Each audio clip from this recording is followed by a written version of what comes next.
পরিকল্পিতভাবেই অনিয়ম, স্বেচ্ছাচারিতার মাধ্যমে রাষ্ট্রীয় মেকানিজমেই সরকারি ব্যাংকগুলো থেকে ঋণের নামে অর্থ সরিয়ে নেয় লোপাটকারীরা। আওয়ামী সরকার পতনের পর যার চিহ্ন স্পষ্ট হতে শুরু করে, কিন্তু থমকে না দাঁড়িয়ে নতুন উদ্যমে কাজ শুরু করে ব্যাংকগুলোর নতুন পর্ষদ। গ্রাহকদের আস্থা ধরে রেখে অন্তর্বর্তী সরকারের মেয়াদেই বিদায়ী বছরের রিপোর্ট বলছে, ধীরে ধীরে ঠিক হচ্ছে রাষ্ট্রীয় ব্যাংকগুলোর ভাঙ্গা মেরুদণ্ড। তথ্য অনুযায়ী ২০২৫ সালে সোনালী অগ্রণী জনতা ও রূপালী ব্যাংকে গ্রাহকরা জমা রেখেছেন ৫০,৪৩০ কোটি টাকা। ক্যাশ রিকভারি হয়েছে ৪,২৫৫ কোটি টাকা। প্রবাসীদের আয়েও চমক দেখিয়ে রেমিটেন্স আয় করেছে ৬৫,০০০ কোটি টাকা।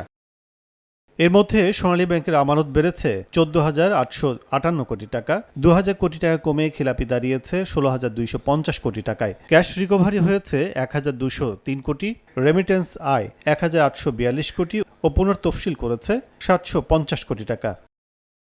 এক বছরে অগ্রণী ব্যাংকের আমানত বেড়েছে ১৩,৮৩৬ কোটি টাকা। শ্রেণীকৃত ঋণ ২% কমে দাঁড়িয়েছে ৩৮.৬৫%। ক্যাশ রিকভারি ১,০৩৭ কোটি টাকা। এছাড়া ব্যাংকটিতে রেমিটেন্স এসেছে ৪ ব্যাংকের মধ্যে সর্বোচ্চ ৩৩,৯৯১ কোটি টাকা।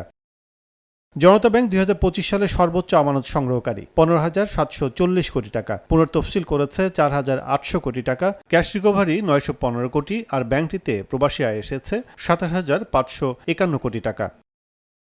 রাষ্ট্রীয় আরেক ব্যাংক রূপালী ব্যাংকের আমানত বেড়েছে ৬,০০০ কোটি টাকা। খেলাপি ৬% কমে বর্তমানে মোট ঋণের ৩৬%, আর রেমিটেন্স এসেছে ১,৪৭৬ কোটি টাকা।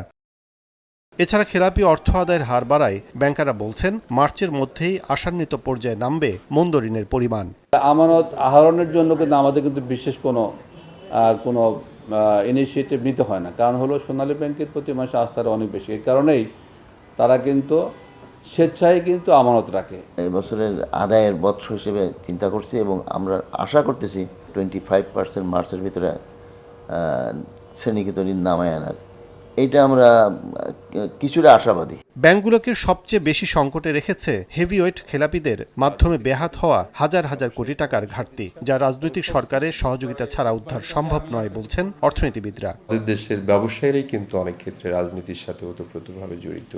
এরাই যদি আবার সংসদে নির্বাচিত হয়ে আসেন, তাহলে কিন্তু তারা আইন আদালতের তোয়াক্কা করবেন না। তারা হয়তো নতুন কোনো নিয়মকানুন তৈরি করবেন যাতে করে তারা সুবিধাটা পেয়ে থাকেন।